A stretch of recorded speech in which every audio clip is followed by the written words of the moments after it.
You know, where I come from, hero is a type of sandwich. Where is South Carolina in education? Where it needs to be. Bottom 5. Welcome back to another amazing episode of Rounds of the Knight's Table. I'm Jim. I'm actually here. It's Classic Movie Tuesday. We talk about Look Who's Talking. We're talking about a movie that's 30 years old, seeing if it still holds up, if it's still entertaining, how it holds up in today's standards. So this film stars Kirstie Alley. So she gets pregnant by her client, happens upon John Travolta in a cab, who's a cab driver. He falls in love. She doesn't. Pretty quickly. He finagles his way into her life as her babysitter. And then he uses her address to get his grandfather into an old folks home and all this madness. Meanwhile, the dad wants nothing to do with her because he's married, and then he goes through a divorce and he's got another guma besides Kirstie Alley. I think they all end up like being together or something because they were all doing the therapy together. Let's talk about some of the good. There were some laugh out loud moments. Oh, like, definitely. Surprisingly. The baby, the animated baby, was kind of funny and creepy at the same time. Like, it could have easily come out. I got another arm. Talking about his penis. How am I going to stick that in my mouth? He could have just asked Ron Jeremy. You can check that out on Pornhub. 1989, the fashion. Shoulder pads were on point. Everywhere. Woo. Albert is out there just talking openly with the side piece, Kirstie Alley. I mean, you never know if one of them people walking by are the PI. And then there's like a pregnancy montage. Just kind of funny. She goes out on a few dates with these guys that are, real dicks, and she sees them being in her son's life. And I thought that was kind of funny because I feel like that's what a woman would do, if she was a single mother with a kid, and she's like, you've got to screen the guy before he can be let in the kid's life, except for John Travolta, apparently. Yeah, who she just she falls asleep at the table, and he's like, oh, let me just carry you in here, lay you down, and I'm going to do you a solid. I'm going to take the baby out of here. I'm not going to leave a note or anything. Are you fucking kidding me? You know what my wife would have done? And also, speaking of John Travolta, where were the cops when he rushed her to the hospital when she went into labor? This was 1989. Everybody drove like that. This dude cuts through a construction scene onto the sidewalk. There's a pretzel vendor in there somewhere. And no ticket? Well, there were no cameras back then like that, so. You mentioned the cops. They get to the hospital, and she's sitting there beating on him, yelling at him, and there's 2 or 3 cops right there, and they barely even glance over. When the baby came out, it wasn't a robot baby.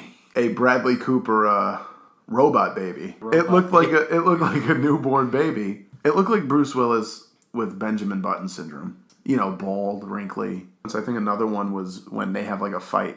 When John Travolta and Kirstie Alley have a fight, and he tells her to get out. And she's like, I live here. I know it. I thought they had good chemistry. Abe Vigoda's in this movie. This is 1989. Abe Vigoda, who just died a few years ago, looked the same age then as he did when he died. For what it's worth, Bruce Willis did a pretty decent job doing this voiceover for Mikey. Yeah, until he grows up to kill his father in fucking Pulp Fiction. Let's talk about the bad. Some of the humor was very dated. Her mother was so pushy about, oh my God, you need to get a husband. Olympia Dukakis. You know why? It's because she's a Mets fan. John Travolta shows up with some sandwiches and asks her if she wants a sub. Bro, your lack of New York is showing. It's a hero. Maybe it's not him. Maybe it's just the writer. He stuck to the script. Then that person didn't do their research. Where I come from, hero is a type of sandwich. Where is South Carolina in education? Where it needs to be. Bottom 5. They had montage after montage in this movie. There was at least 4. There was the pregnancy montage. There was the dating montage. There was the him growing up montage.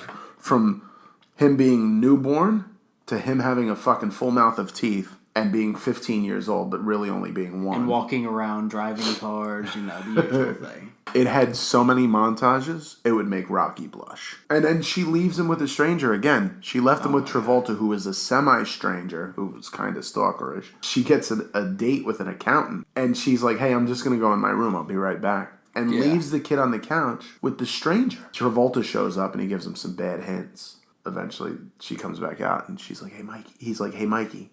And he pulls the rug off. The irony of that, because, Travolta wore a piece for a long time. Be bald. be free. So they go to visit Abe Vigoda in the nursing home, his new nursing home that he's in. Well, they didn't really go visit. She had went to go convince the director to keep him there. Yeah. Because he was, like, assaulting orderlies and stuff. Because he ate a bunch of Kit Kats. If they would have had Barney from Silence of the Lambs, this wouldn't have been a problem. So Mikey gets out of the nursing home because Abe Vigoda's chasing ass. His teeth in and everything. Esther gets in the car because John Travolta showed him how to drive earlier in the film, of course. They chase after him in this ridiculous thing that this car is being towed. So he thinks he's driving. They catch up to him eventually, but he's not in the car. He's out wandering in the streets looking at all the cabs because John Travolta's a cab driver and he wants him to be his dad. And they see him, and of course, they go to save him, and all these fucking cars wreck around him. Where's the Child Protective Services? None of this is called. You know if this shit happened today? The fucking cell phones that would have been out with this? How does the guy that's sitting there hooking up to it leave the door open to it? Convenient much? Plot hole much? I mean, I got your plot hole covered. Maybe he left the keys in it because he had to put it in neutral. Forgot about it, walked away. Next. The front drive. Do they have to make a whole movie of it because of one little plot hole? Because I know that Star Wars would do that. Did he not check the car before he starts driving off? And then the door's going to open behind him while he's going down the road. And Mikey somehow gets out and walks 13 cars ahead of him. And he notices nothing? Speaking of some terrible camera work and some terrible depth, there's one point where Kirstie Alley is walking down the street talking to her friend, Mrs. Geis from Clueless. Also directed by the same woman who directed this. Hello, women directors. And it shows a guy coming their way. Like checking them out, jacket over the shoulder. Just a few feet away. Like it from comes us to you. right into your living room. Or probably phone, I don't know. Probably on the toilet. It cuts to them, and I'm waiting for the dude to pass by. And it takes like 6 minutes. So did this movie hold up for you, Eric?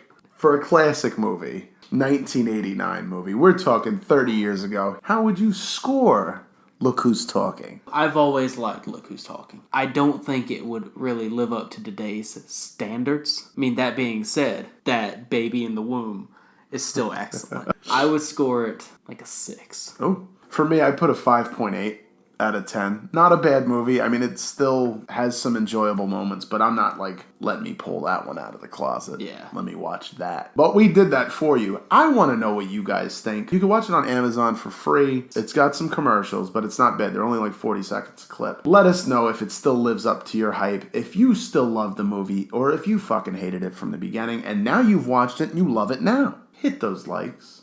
You already know what the fuck it is. Hit those subscribes. We'll check you out tomorrow at noon, only on Rounds of the Knight's Table.